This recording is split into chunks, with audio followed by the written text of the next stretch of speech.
Senhor presidente, senhores deputados, eu não poderia deixar de fazer um registro nesta sessão do dia histórico que nós vivemos ontem no Brasil, quando assistimos ao vivo pela televisão, deputado Rachoca, generais de 10 estrelas sentados no banco dos réus, dando seu depoimento, junto com o ex-presidente Jair Bolsonaro, que era valente, que era um leão,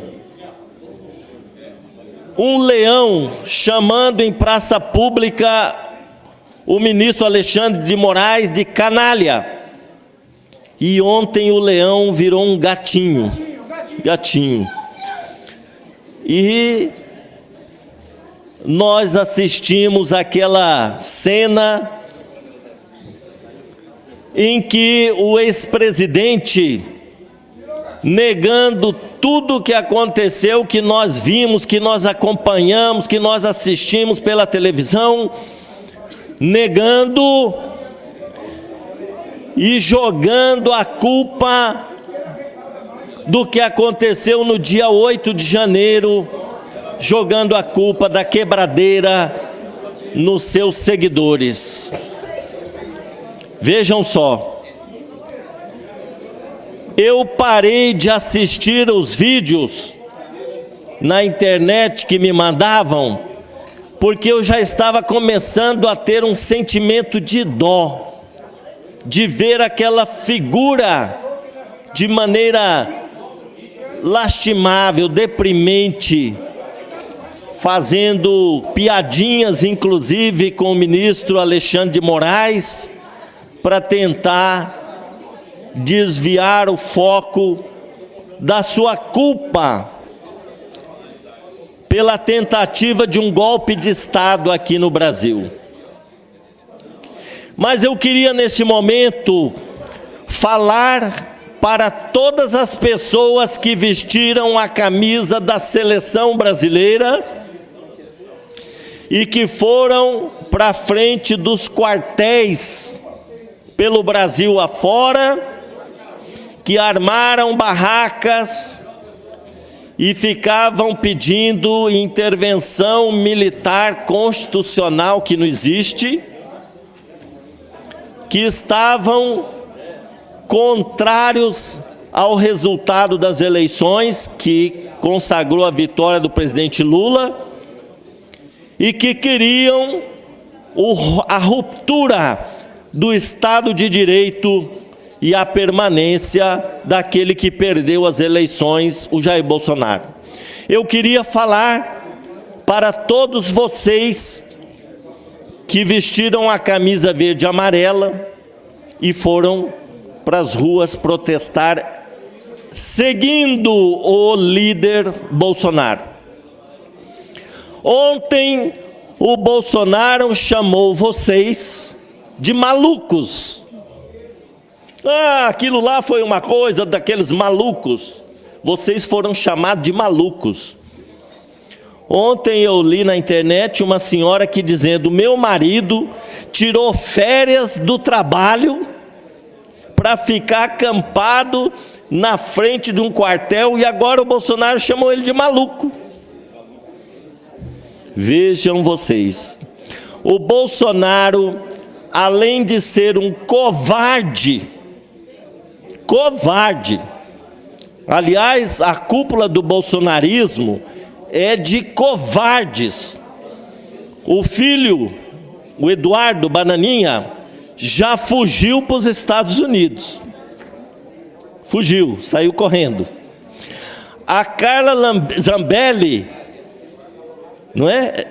Zambelli, valentona, que correu atrás de um senhor lá com a arma em punho, fugiu. Já está lá na Itália. Então é um bando de covardes, de fujões. E o Bolsonaro nega tudo e fala tudo que aconteceu é culpa daqueles malucos. Então isso é para vocês aprenderem qual é a liderança que vocês vão seguir daqui para frente. Se é um falastrão, se é um líder de meia tigela, covarde, mentiroso, ou se de fato vocês vão procurar agora uma liderança autêntica que possa discutir o futuro do nosso Brasil com base num projeto de inclusão social, de combate às desigualdades sociais, como nós temos hoje no Brasil. Portanto, senhor presidente, eu só queria fazer esse registro, eu queria me solidarizar com todos os patriotas, deputado Lídio, manifestar aqui a minha solidariedade, porque vocês embarcaram numa barca furada, vocês acreditaram num líder falso e agora esse líder abandona vocês na banguela. Abandona na banguela. Como ele abandona todos os amigos dele que se envolvem em algum problema, ele abandona. Bem fez, deputado Zeca, bem fez a senadora Soraya Tronic.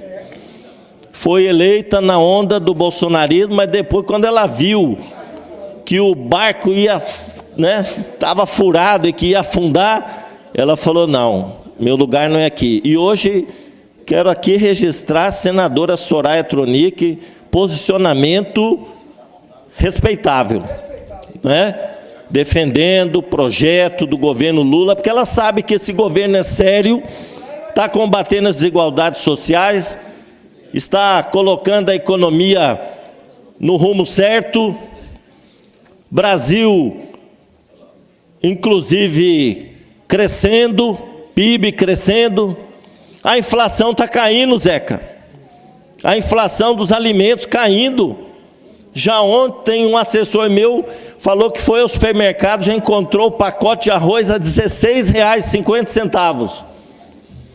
Está caindo o preço dos alimentos. Tudo isso em função das medidas que o governo Lula vem tomando. Ontem alguém me falava assim: esse governo está aumentando os impostos. Eu falei para ele: só que você não fala que o governo baixou os impostos dos alimentos, da cesta básica, zerou imposto de vários alimentos.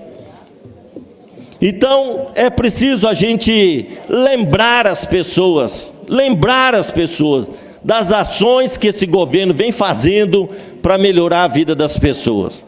O desemprego caindo, oportunidade para todo mundo, os jovens hoje recebendo incentivo financeiro para ficar na escola, estudando, fazer o ensino médio. Nós temos hoje um governo que se preocupa com a população, principalmente mais pobre desse país. Então, eu fiquei olhando ontem aqueles réus lá, generais, valentes, falando mansinho, e o general Augusto Heleno, aquele lá, não vou nem falar o que eu sinto por ele, mas ele resolveu ficar em silêncio, usar o direito constitucional de ficar em silêncio. Engraçado, eles queriam rasgar a Constituição, acabar com o Estado Democrático de Direito, agora eles ficam utilizando aquilo que é garantido na Constituição no momento em que eles estão sendo processados. Então, até eu assisti um vídeo ontem, alguém dizendo assim: se tivesse havido um golpe de Estado, o general Heleno seria colocado num pau de arara para falar, como a ditadura militar fez no Brasil a partir de 64 nesse país. Era assim que funcionava, pau de arara, ou desaparecimento das pessoas como foi o caso do deputado Rubens Paiva, que resultou nesse filme que ganhou o primeiro Oscar do Brasil, Ainda Estou Aqui. Era assim que a ditadura tratava os brasileiros. Agora o general Heleno, não, vou usar meu direito constitucional de ficar em silêncio. Que bom que é a democracia, né? Que bom que é o Estado democrático de direito. Você pode usar os seus direitos nesses momentos. Então, é muito importante que o Brasil passe a limpo toda essa história recente que aconteceu, para que sirva de lição, que seja um julgamento pedagógico, educativo, para que nunca mais nenhum maluco, canalha, queira se utilizar de um posto no poder para fazer o que bem entende e tentar dar um golpe de Estado. Nunca mais ditadura no Brasil. Democracia, pior que seja, é melhor do que qualquer ditadura. Para encerrar, presidente, eu queria então mais uma vez reforçar aqui a minha solidariedade a todos os patriotas que foram enganados, tomaram chuva, sol quente e ficaram lá tentando seguir a orientação do líder covarde, o idiota maior, e agora foram deixados de lado por ele. Então, minha solidariedade. Vocês têm agora o tempo para refletir sobre tudo o que aconteceu e não embarcar mais nesses barcos furados. Por último, reafirmo aqui, ontem assistindo aqueles vídeos do senhor Jair Bolsonaro ali todo constrangido, tentando fazer piadinha, chegou um momento que eu comecei a sentir dó, olhando aquela figura patética. Aí eu falei, não, eu vou parar de ver, porque eu não quero sentir dó. Porque eu lembrei de quando a gente estava em plena pandemia, morrendo 5.000 pessoas por dia, ele vai na televisão e faz piadinha, imitando uma pessoa com falta de ar, morrendo de Covid. Aí eu lembrei daquela imagem e falei, não é merecedor de compaixão e de dó. Vai ter que pagar pelos crimes. E a próxima vez que eu subir nessa tribuna para falar de Bolsonaro, vai ser para registrar a entrada dele na prisão. Obrigado, senhor presidente.